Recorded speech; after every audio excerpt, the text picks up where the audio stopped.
Ilaiwani MC Kayim sina tsofotrinao tsy mature dia resaka kokonareo ya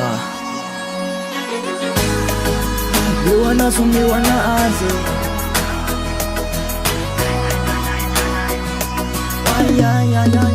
ya nanenena kunakanao ula teny atanany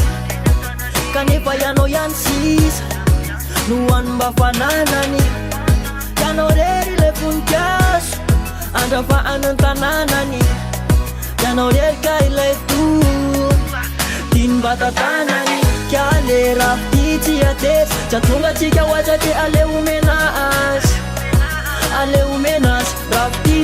abijaly apahory anao mewanazo mewanazy mewanazo mewanazy mewanazo mewanazy mewanazo mewanazy rafity abijaly apahory anao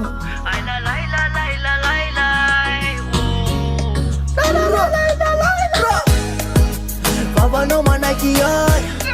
vanfonao manalavitra betinao andrangitanazy fotsiny le fetsika reny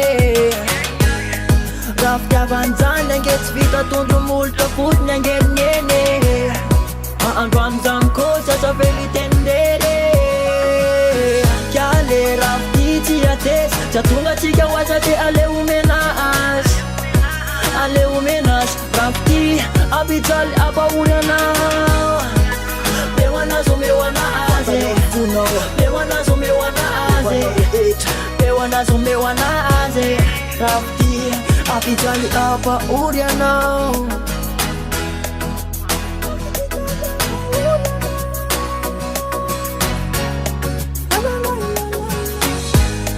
papijaly tenenao raha iaraka amina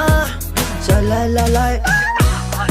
valeo za ande hitady semba hoanjaraoa tanafonjeo izy fa isasamyandry fa ny fahasambaranao anerikele no any fifaliko ka le rafity tsy atesy tsy atonga tsika ohatsake aleo menazy rafity abijaly apahory anao mewanazo mewanazy mewanazo mewanazy mewanazo mewanazy mewanazo mewanazy laila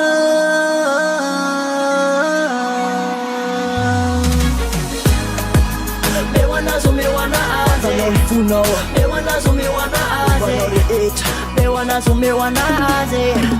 mewanazo mewanazy